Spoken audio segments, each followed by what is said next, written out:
São Paulo aprova fundo de investimento milionário. Ótima notícia pra gente comentar com vocês. Vamos falar também sobre reforço aí pro lugar do Ferreira, que se machucou, teve uma lesão séria. Vamos comentar aí sobre isso. Vamos falar também sobre o Patrick aí, que tem a atualização. Tem bastidores aí do choque Rio São Paulo bolado aí com a diretoria do Palmeiras. Vamos comentar aí sobre isso e muito mais. Belezinha, meu parceiro? Bom, já de bate pronto, vamos começar falando aí sobre o sorteio da Copa do Brasil, que acabou agora à tarde aí lá na sede da CBF e deu São Paulo e Atlético Mineiro, como todos vocês já sabem, né? São Paulo e Galo nas quartas de finais, né? O São Paulo joga o primeiro no Morumbi, a ida, e a volta lá em BH. Sabe-se lá onde, né? Porque vai ter jogo do Atlético Mineiro no Mineirão, né? Então reclamando da área da MRV, que o gramado é horroroso, né? Enfim, vai ser lá em Minas. Qual estádio ainda não sabemos. Eu sempre prefiro decidir o segundo jogo em casa. Sempre, pra mim não tem nem debate. Pra mim eu sempre prefiro jogar o primeiro fora e o segundo em casa, mas infelizmente vai ser ao contrário. Aí o Flamengo vai decidir em casa, Corinthians decide em casa. Que coincidência, né, cara? Sempre uma coincidência muito grande.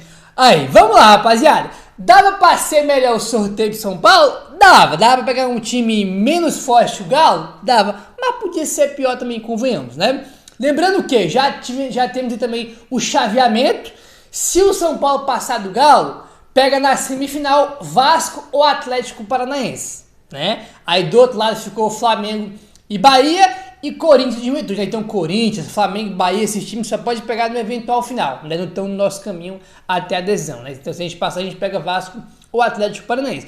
Convenhamos que assim, ó, ano passado foi mais difícil, né? O São Paulo passou ano passado do Ituano, né? Ituano, Sport, Corinthians, Palmeiras e Flamengo. Esse ano, Águia de Marabá, Goiás, aí tem que ganhar do Galo, Atlético Paranaense ou Vasco. Convenhamos que o caminho para a decisão, ano passado estava mais difícil, né? Ano passado estava mais difícil do que esse ano aí. Mas enfim, tô confiante também nesse confronto contra o Galo. Gabriel, tem não sei quantos anos que o São Paulo não ganha do Galo. É verdade, se eu não me engano tem 4 anos que o São Paulo ganha do Atlético.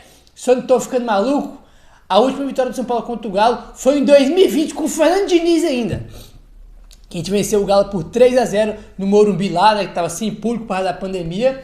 E foi o último jogo. Ué, Gabriel, como é que você tá confiante em ter um tempo para não ganhar do Galo? Porque uma hora vai ganhar. Uma hora vai ganhar. Justamente por isso. O São Paulo também teve alguns anos aí que ficou sem perder pro Flamengo, uma hora perdeu, né? O Corinthians tinha um tempão que, né, tinha 6, 7 anos sem ganhar do São Paulo no Morumbi, uma hora veio e ganhou, né? Foi em 2022, 2023. Quebramos o tabu esse ano. Uma hora vai vencer, né? E uma hora também o São Paulo vai voltar a vencer o Galo e vai ter o confronto, esperamos que seja agora. Aí teve já aquele jogo do primeiro turno do Brasil que teve aquela, né, os caras ganhando a gente com gol de mão, torcer para não ter gol de mão, né, do Galo contra o São Paulo na Copa do Brasil, tá? Enfim, tô confiante, tá? Mesmo o São Paulo tendo aí dificuldades de vencer o Galo nos últimos anos. Esse jogo que eu citei que foi o gol de mão do Paulinho, o São Paulo fez o jogo, gostei do desempenho do São Paulo, jogou melhor que o Galo, criou mais oportunidades que o Galo, os caras ganharam com gol de mão e o São Paulo perdeu um monte de gol que tinha, né? O Ferreira perdeu 2 gols no começo do jogo, o Luciano perdeu um gol também, quando a gente já tava perdendo por 2-1 com a menos, mas enfim, rapaziada, acho que poderia ter sido melhor, mas também acho que não dá pra reclamar não, acho que o chaveamento no geral aí foi bom, né? Só fiquei meio pé da vida porque a gente não vai decidir em casa, né? Mas enfim. E detalhe, 3 jogos seguidos em casa. Nacional quinta, Vitória no Brasileiro e Galo semana que vem na Copa do Brasil. E tem que ganhar os 3, né? Porque a gente tá falando de jogo com o Nacional, que é Libertadores, tem que ganhar, porque o primeiro jogo foi empate, tem que ganhar para se classificar. O jogo com Vitória, pelo Brasileiro, que deve ser só os reservas, tem que ganhar, porque o time vem de uma derrota no Clássico, e se não ganhar vai despencar na tabela, tem que ganhar do Vitória em casa. E o jogo com o Galo também tem que ganhar para levar uma vantagem lá para BH pro jogo de volta, né? Então são 3 jogos seguidos em casa e tem que ganhar os 3. Os 3. Ganhar os 3. Mas vambora, irmão. Tô confiante, tá? Independente de qualquer coisa. Do São Paulo não ganhar contra o Galo, não ganhar do Galo tem um tempo já. Tô super confiante. Vamos pra cima aí. Vamos com tudo, porque o Tricolor tem tudo aí pra chegar e mais uma final de Copa do Brasil. E quem sabe beliscar o título. Mas por enquanto, né, vamos com o pé no chão aí, pensar no Galo, tá bom? Seguinte, rapaziada, hoje teve a entrevista aí, né, coletiva de apresentação do Juan Tresoldi, né, novo zagueiro de São Paulo. Ele vai vestir a camisa número 22 aí do São Paulo. Coletiva, aquelas perguntas de sempre, não é nada muito novo, mas teve dois trechinhos que eu achei interessante. Primeiro, ele falando sobre jogar na lateral, olha só. Juan Tresoldi foi questionado sobre a possibilidade de fazer a lateral direita, assim como o Diego Costa fez em algumas oportunidades. O Juan falou o seguinte, abre aspas, antes de vir pra cá, conversei com o Zubeldia por telefone e ele me fez esse questionamento. Ano passado joguei alguns jogos na lateral. Como eu sou um defensor rápido, pra mim é tranquilo. Fecha aspas aí. E cara, eu tava pensando um pouco nisso aqui, acho que eu nem comentei isso aqui no vídeo.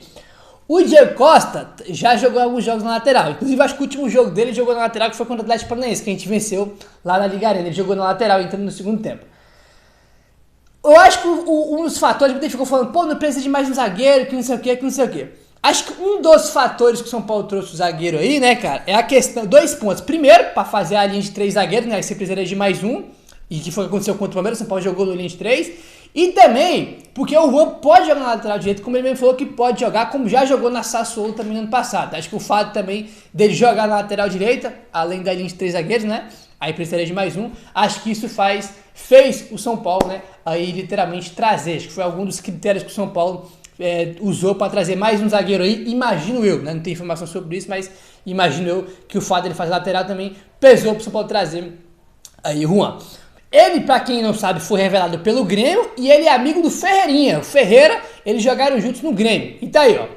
Sobre a amizade com o Ferreira, né, e conversas antes dele vir para São Paulo, abre aspas. Tive várias conversas com o Ferreira.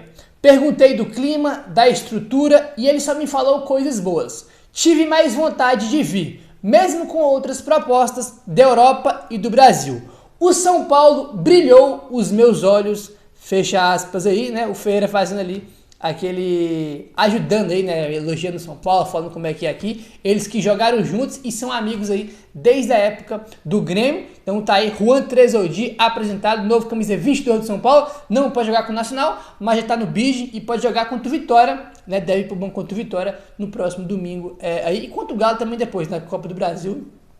Vai poder, só não pode Libertadores, só o São Paulo passar para as quartas. Aí pode escrever ele aí. Bom, vamos avançando agora e vamos falar sobre o nosso querido Patrick Lanza, né, que deu um surto em geral no clássico contra o Palmeiras.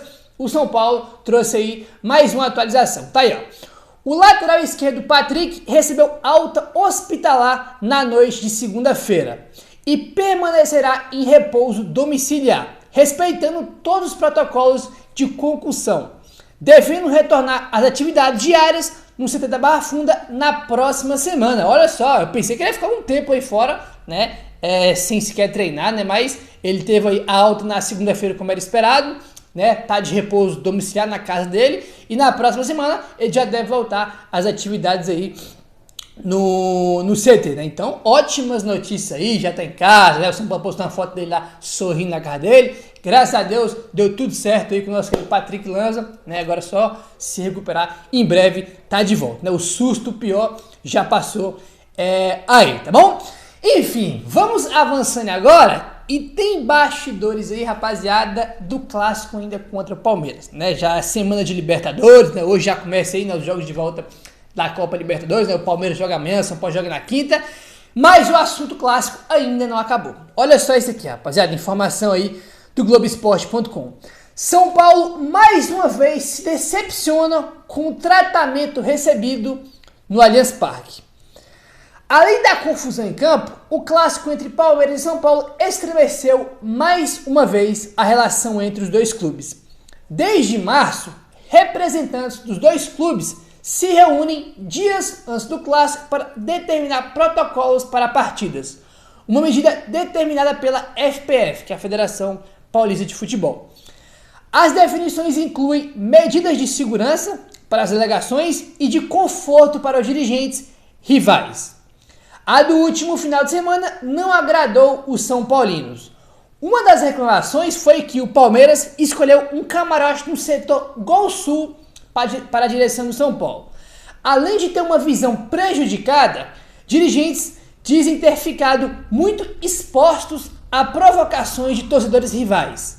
No Morumbi, a Leila Pereira teve acesso a um camarote centralizado, tá? Então, o São Paulo reclamou aí, né, do camarote, né, que o Palmeiras botou, né, a diretoria do São Paulo para ficar, além de não ter uma visão muito boa, né, cara, tava muito disposto ali pros torcedores do Palmeiras, né, ficar enchendo o saco, ficar provocando aí, e se incomodou muito São Paulo. E no último jogo do Morumbi, ela ainda teve um camarote centralizado, né, um dos melhores camarotes do Morumbi. É aí. Segundo um São Paulino, a justificativa do Palmeiras foi de que não havia outro espaço.